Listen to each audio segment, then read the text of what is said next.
Hi, I'm Maria Thea Harris or Velo Sews on social media.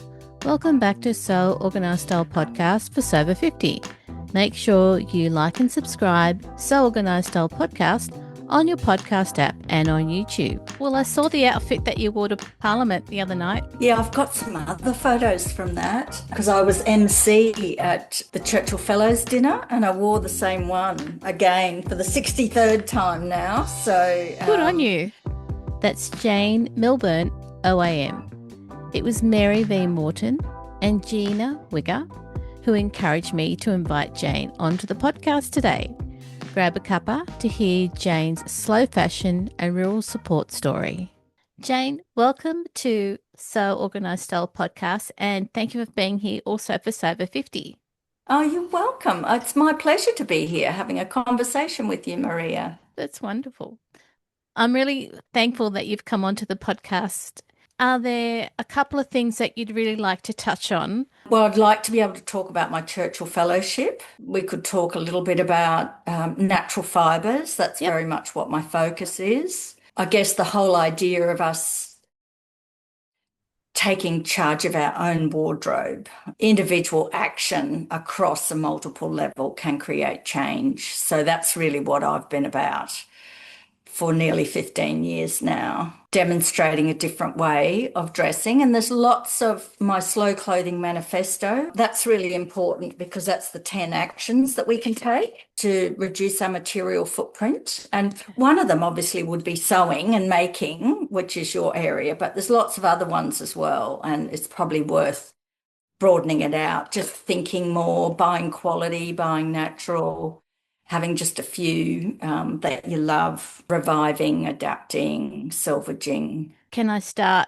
with asking about where you started from in New Zealand? Yes, I grew up on a sheep farm in New Yep. Zealand, so that's where my love of natural fibres came from.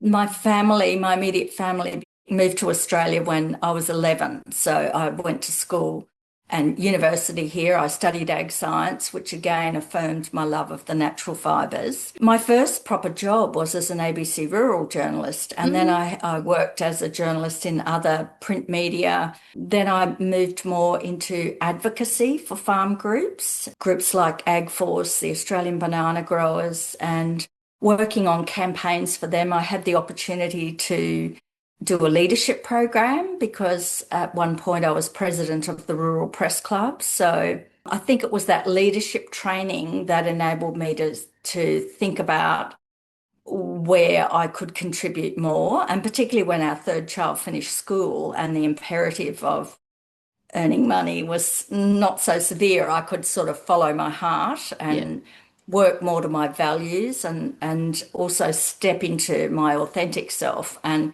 this is where I returned. It's also coincided with noticing fashion excess at a fundraiser, at secondhand clothing fundraiser. I bought 30 shirts for $60 at the end of the evening. And it just, see, the shirts, that's how I was doing it, buying them and then making the bottoms. You know, you don't always have to make everything from scratch. You can engage with what's in the market already. So I rediscovered op shops and started looking at what was going on, noticing that the synthetic fiber components was increasing.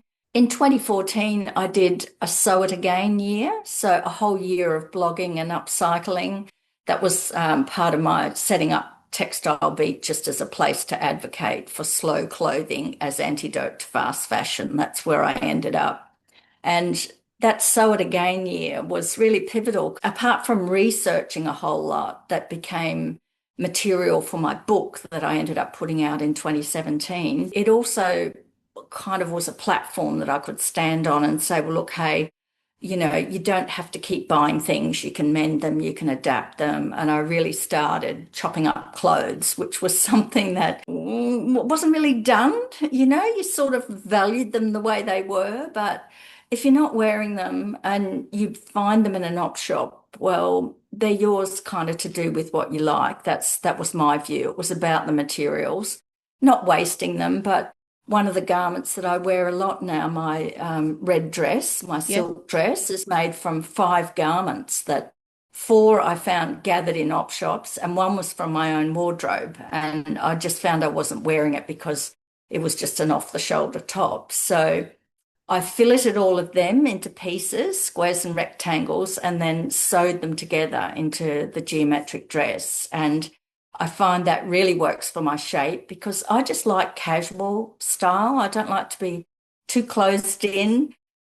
I like easy care things that are loose, therefore you don't have to wash them a lot.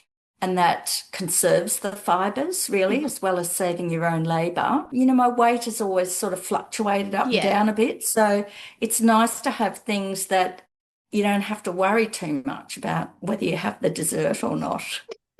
And the Sew It Again project, that got recognised too for the work that you did. Yes, Yes. that was actually from the Queensland Media Awards for that social media campaign. Yeah, that was really good because it was kind of recognition from my peers. It kind of also, I guess, drew attention to me as a person to speak out about these things because I'm not from fashion. I'm not from a fashion background, Mm. and that meant that I could speak my truth, what I observed was going on. And Yeah. it was really at a time where all of the ethical issues around fashion were not really talked about. I mean, certainly the Rana Plaza Yes. collapse in 2013 opened a window onto that, and there was a lot more awareness. But I think because I didn't have any vested interest, so I was just speaking as a regular wearer of Mm. clothes, but also someone who believes in having skills and agency, not just around my wardrobe, but with everything in life. Like it's great to be able to feel as if you've got capacity to do things for yourself. And I Mm. think in this world where everything is sort of delivered on a plate for us, it's actually nice to be able to use your hands and adapt things and be engaged because it means that you're sort of mindful as well and you think a bit more about everything. One of the problems in having that is you're always saving things. Oh yes, I can use that one day and oh I can use that. So it's actually sort of like managing the stash becomes part of the issue. Yeah. And I love the fact that, over recent years, there are things like fabric swaps and clothing swaps. They've always been around, I think, but they're getting in front of people's eyes more through social media. Yeah, and I think the other big factor that I noticed too is that the stigma's gone. I know when I first stepped out and talked on ABC radio in an interview about how I wear secondhand clothes and I sew, like people were saying to me, I just sort of felt a bit of judgment, you might say. Oh, yeah. Whereas now it's more certainly wearing secondhand and sustainable. You meet a lot of people who wear that as a badge of honor now. That's actually a good thing.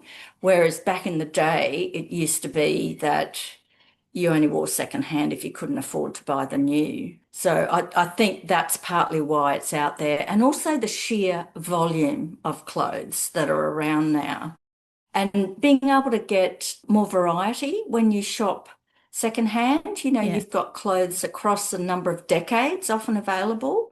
Whereas, if you go and try and find something new, there's only a certain number of styles.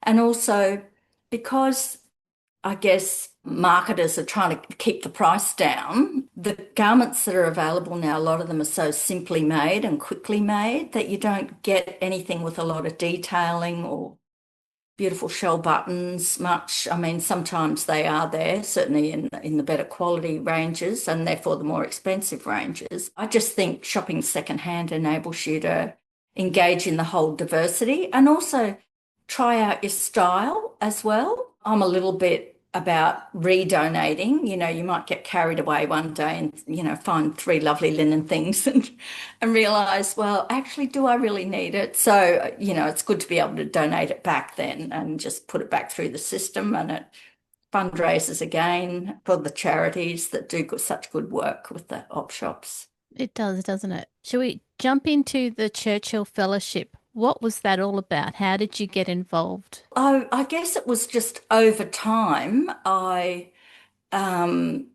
you build up a repertoire and have experiences and realize that by the time I applied for the Churchill Fellowship in 2019, I'd actually been able to document that I'd done 660 workshops, medias, talks around Australia on Mm, this topic. mm. And I was fortunate enough to have a referee in Craig Rucastle who did Oh, yeah. ABC War on Waste. Yes. And in his reference, he kind of said that, well, Jane has to travel because there's no solutions in Australia. So Churchill Fellowships are all about funding Australians to go overseas and learn and then bring back the information and share locally. So I won it in 2019, but I couldn't travel in 2022 because of COVID. Mm. So when I eventually did, my sweep, I went to America and the UK mainly, a little bit in New Zealand. I had wanted to go to Japan and Europe, but I just curtailed that to keep things simple. It was wonderfully affirming for me. I think that was the thing about the Churchill Fellowship. So you travel for 2 months and meet people who are working in your space. And because of social media, I had been aware of a lot of these people already from Australia, but it was really great to meet people like Sonia Phillips in San Francisco, Rebecca Burgess from Fibre Shed, and on the East Coast, Katrina Roderbau was fantastic. I met Otto von Busch, who's a associate professor in fashion in New York at Parsons School. And it was very interesting for him to talk about. It was the first time I'd thought about what I was doing was coming from a place of privilege because I thought I was using secondhand clothes and just making do, modern making do, and all of that. But he said, well, actually, it's a privilege because you've got skills and you're at a stage in your life. Like, I'd never followed fashion. Like, it Mm. wasn't something I let go of. I Yeah. just never kind of got into that. So I'd never thought of it as being privilege. But with Otto, and then when I went to the UK, there was another young woman I met there who also spoke about it as privilege because you've got skills for a start, and those skills you undervalue them when you just learn them from seeing things being done. But I do have a sewing machine, but I've also started doing a lot more by hand because that means everybody can do it. Yeah. You don't need the sewing machine. It takes time. So if you're hyper busy earning to get food on the table, Yeah. well, obviously you can't really do that. You've also got to have space to store stuff, to have a stash, to hold the threads, to be able to buy the threads. Almost everything I buy either from secondhand, the craft shop type of place, Yeah. or thrift shop, or like it's. I never really go to a shop and buy the very best at full price. Like it doesn't just. I don't know. It just don't work like that. But being able to shop around and hold things when you see them, that's a privilege as well. So Mm. it was quite interesting.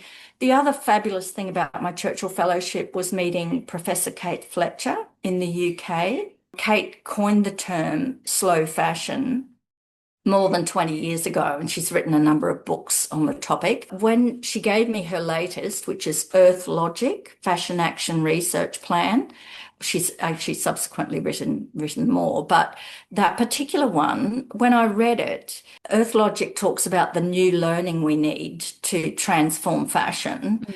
And that is really about skills, going back to natural dyeing, all those sort of traditional kind of things Yep. that are grounded in the ethics of permaculture. The ethics are earth care, people care, fair share. And I had in my COVID layover, I'd actually done a permaculture course in Australia. It's 16 weeks, and permaculture was developed 50 years ago by Australians in response to industrial agriculture.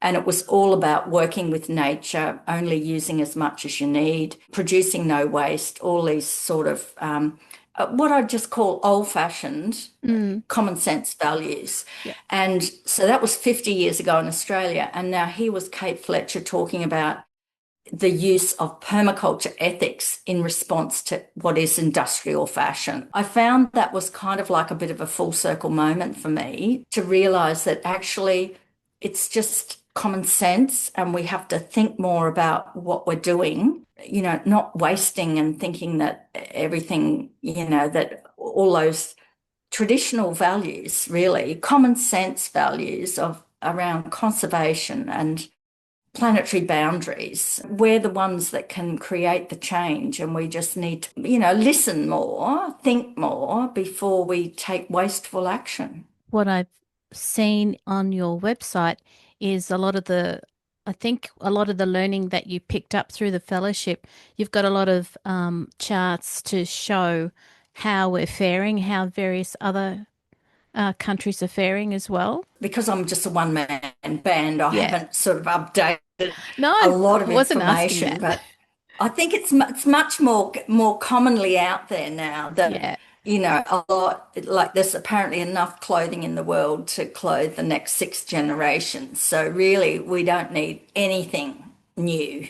And if we look around our own homes, most people that are doing reasonably well in places like Australia and New Zealand, we don't really want for anything. It's Mm. just this desire for modernity and having something new and fresh. But when you can dig into the back of your wardrobe and get something out and think, oh, I haven't worn that for a while. How can I freshen that up? Mm. Then, I mean, that's a great thing to be able to do. And having a few skills is what we need. You see, because, there's sort of an element of the feminist era here that we kind of thought for a while that we would just be professionals and we could outsource everything. Mm. We didn't need to worry about knowing about domestic kind of skills, sewing, goodness me. But in reality, it gives us a great sense of agency and well-being if we can fix our own things or tweak our own things. It gives us a sense of ownership. And also now with all of our mental health problems, the stresses of the world, it's actually a good thing to be able to escape into working with your hands and learning new skills because that meets our psychosocial needs. And on that point, I'd really like to say that one of the people that I'm helping learn to sew is my daughter-in-law, who's a GP and a very high functioning GP, stressful days. And she just loves coming home and sewing on the machine. She never really learnt. She had a little, experience in grade eight or whatever at school on a machine. School machines don't always work. So that wasn't successful for her. She didn't see it in her own family, but I've been able to give her a spare machine because I did not need two. I only need one. And I find materials for her and take them down. And it's just so exciting to see her go on that journey of learning to make things and got a little boy. And so she's making the Christmas stockings and the quilts and library bags for him and, the little other family friends and that. So it's really quite lovely to be able to do that, to share something as simple as sewing, which is really what in a professional world we were kind of guided away from those kind of things, to be more high flyers. But there's Shay as a GP, like she's got the career, but she's also enjoying exploring handmade as well. And of course, there's lots of different ways to do handmade. It's not just about your wardrobe and clothing, but it can also be gardening and other sorts of making. Yeah. Cooking, of course, is an Yeah. obvious one too. Just in the cooking line, can I just share what I'm doing at the moment? Yeah.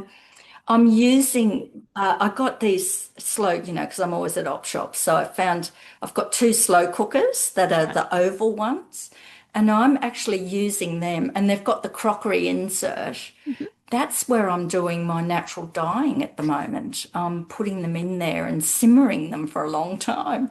And I've got these old wool blankets, and I'm cutting them into strips and putting leaves. I live on North Stradbroke Island now, so I've been gathering the leaves from one of the koala trees. The swamp mahogany I've found is good. And yeah, I'm just making some little sewing kits for my friends and family members out of these dyed wool blanket cut-ups that I'm cooking slowly in the pot.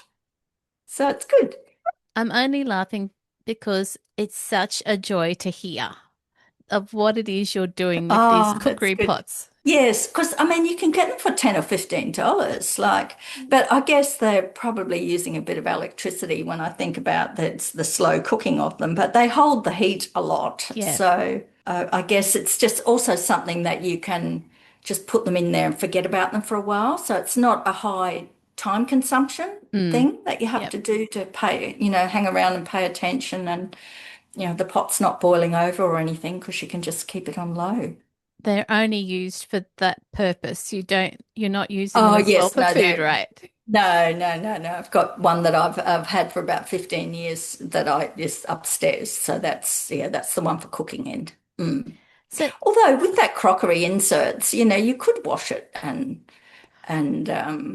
and cook in it if you wanted to, but I guess again it's that privilege of having the space under the yes. house to Yeah. put things away and keep them to buy them affordably and then store them and then just use them when you want to. Mm. So, mm, Yeah, more things to store.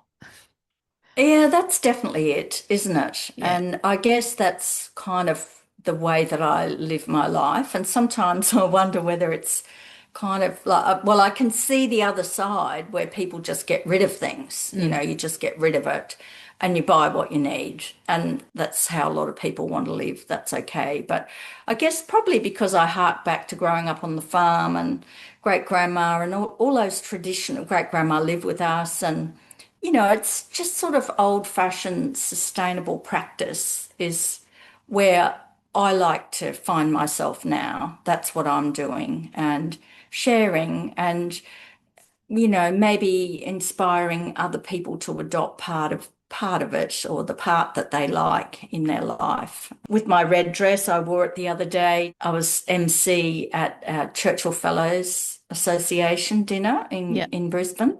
And it was just great. Like a couple of people came up after and like the CEO and she said, "Oh, I had to go and buy a new dress the other day because I was caught somewhere without a wardrobe." And as she thought, now what would Jane buy? Like what, so it's actually, you're getting people thinking more before Yeah. they purchase. And that's a huge thing to just think more rather than race in. And often if things are on special, the stores are trying to get rid of them because they're Mm. not in demand for some reason. In my slow clothing manifesto, which is readily available on my website, it's actually just thinking more, buying natural fibers, trying to buy quality, buy one once and wear it a lot. Just having a few, working out what your style is. And that may be through doing a lot of thrifting, but you get to a point where you understand how you want to present yourself. So it's quality, natural, just having a few local buying our natural fibers or from local makers is a really good thing. There's a lot of slow fashion, small brands around to support. And then caring for things is really important. Not washing so much, washing by hand if you need to, sponging whenever you get a stain instead of washing the whole thing, hanging to dry rather than drying. Although with apartment living, you see, this is another part of privilege. With apartment living, you can't easily hang dry Mm. because we lived in an apartment for a year when we were changing over our house. And I came to understand that I did use the dryer a whole lot. So caring for things, making if you can, reviving, like if you can find it secondhand, well, that's great. Also adapting, like learning those skills to make it fit for you. If something's wrong with the neck or whatever, you can actually make some changes. And then salvaging, like ultimately, if you've got lovely natural fibers, they can just end up in the ground, in your Pretty much. compost, if Yeah. you're lucky enough to have a compost, you see, that's the other thing.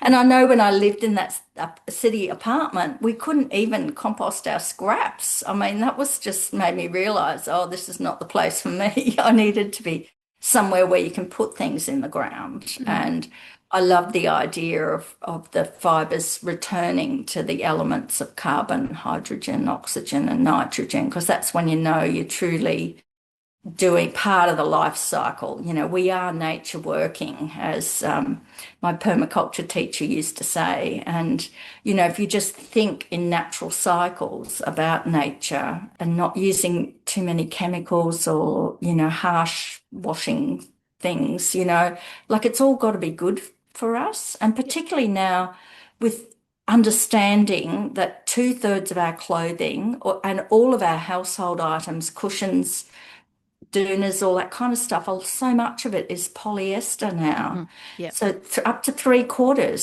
So it's derived from petroleum and it's also shedding microplastic particles into our atmosphere in our homes Mm. and on our clothes, and it's in our bodies, and we don't really understand the health implications, but just thinking about it is enough to put me off and think, well, we don't need to have like minimize plastic. I do still have some. I've realized that I like to swim, do laps for fitness, and, you need to have lycra swimmers. Mhm. So I have worn wool, but I didn't get enough mileage out of it. It was great for a certain number of wears, and then I found there was too much turnover, whereas my other togs are lasting 3 and 4 years Mm. rather than 3 months. So, Yeah. there's horses for courses, but I think minimizing plastic is a really good way to go. I've been watching where you've been going. You said that, before when you put your Churchill Fellowship application in, you were able to say, you've taught, 600, you've taught at Workshops and least, talks and medias, yeah. yes. Mm-hmm. Whereas, Mm, so I've been watching where you've been going on social media, and you were in Perth, you were in the Blue Mountains, you're back mm. up, you're in Canberra. How do you manage to get to all of those places and still, with your manifesto, do you pick and choose based on what it is that audience wants to hear from you? How do you figure it all out? Well, October was a very busy month, I Yes. have to say. I hadn't, like that was a lot. And they all just happened to arrive at the same time. So I'm conscious that every time I travel, we've got, a carbon footprint attached to Yep. that. I did love going to Western Australia because that was an opportunity at Fibres West. I Yes. had a group of there were 10 tutors, and each of us had 12 students. Mhm.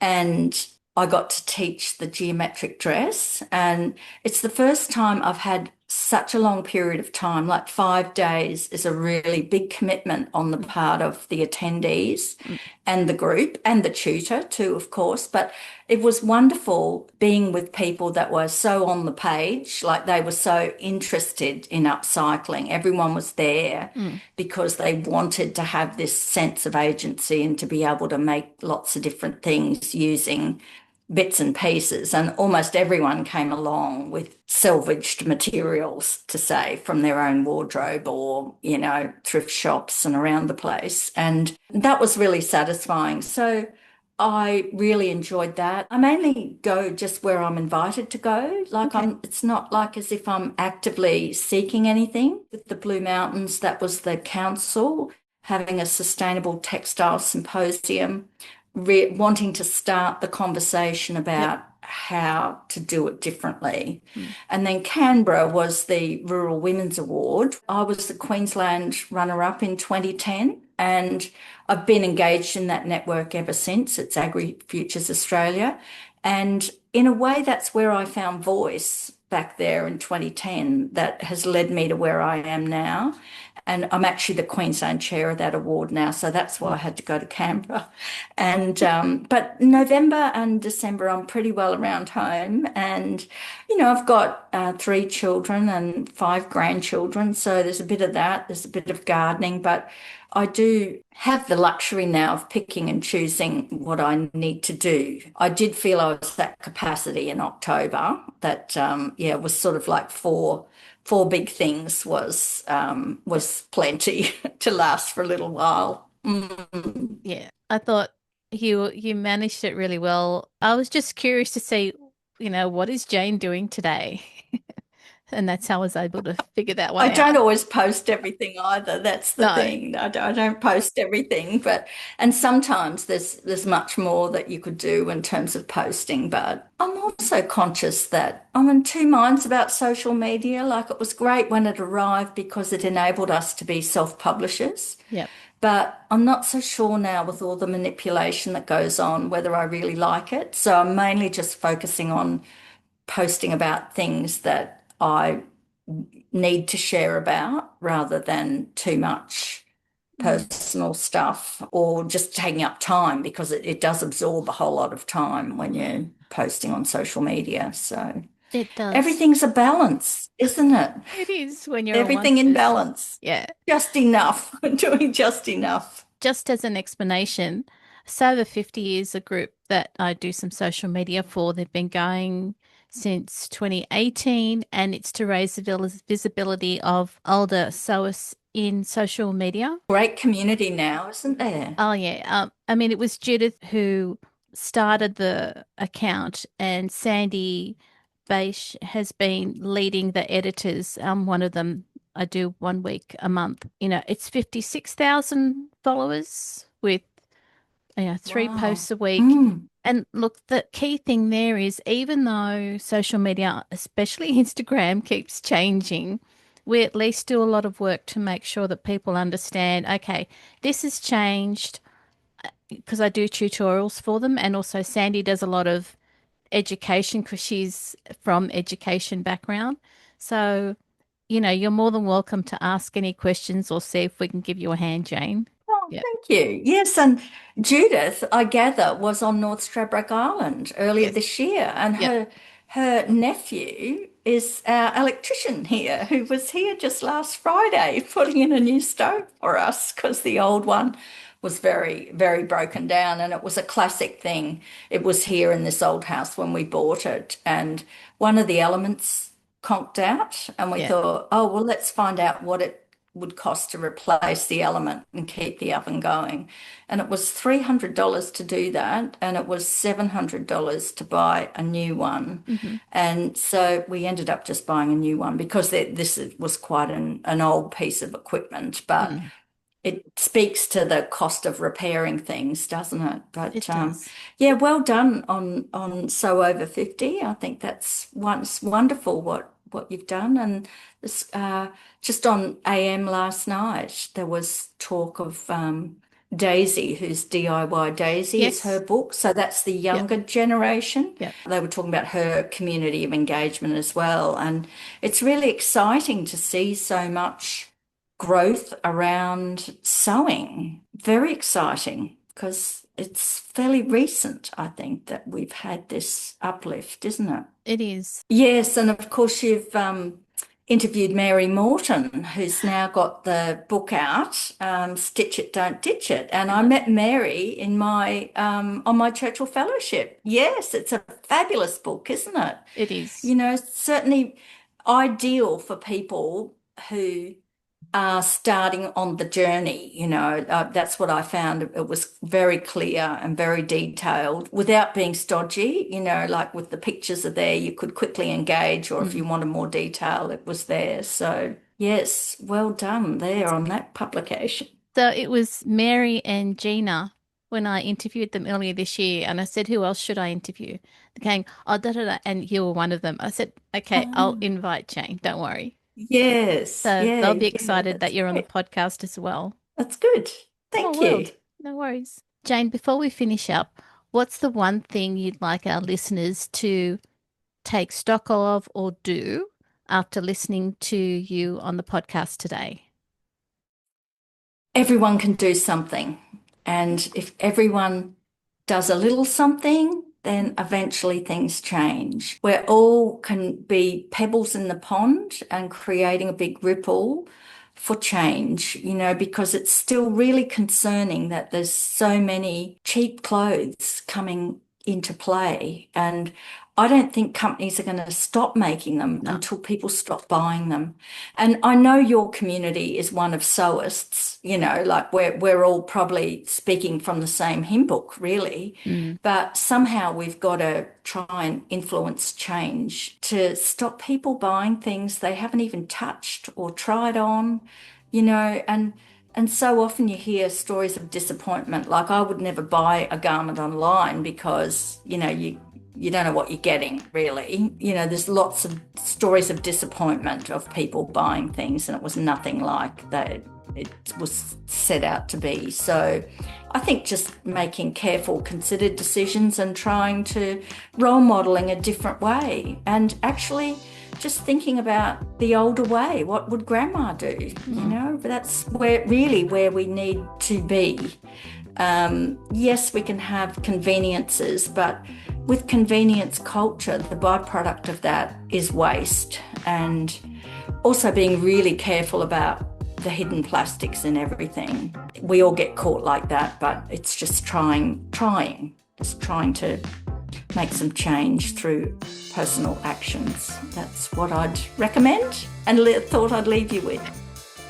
Jane, thank you for coming onto the podcast today and for being here for Sober 50 as well. Oh, thanks, Maria. My pleasure.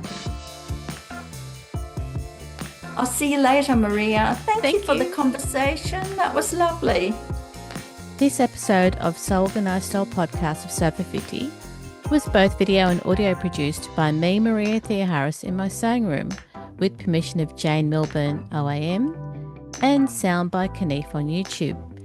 Many thanks for the ongoing monthly support of the podcast Patreon contributors. Their paid Patreon membership enables me to create these video and audio podcasts for you for free. You can subscribe to So Organised Style podcast, but with an S, not a Z, on all good podcast apps and on YouTube. And yes, if you live in Australia and decide to buy your own Mimi Queen, I'll be your body scanner. Make sure you go back and listen to our free Sober 50 podcast episodes on So Organised Style podcast. Direct message Sandy and the editors of Sober 50 on Instagram to contribute to the ongoing posts and challenges the team promotes to the community. I look forward to joining you in your sewing room next time. Have a Merry Christmas. Stay safe, everyone.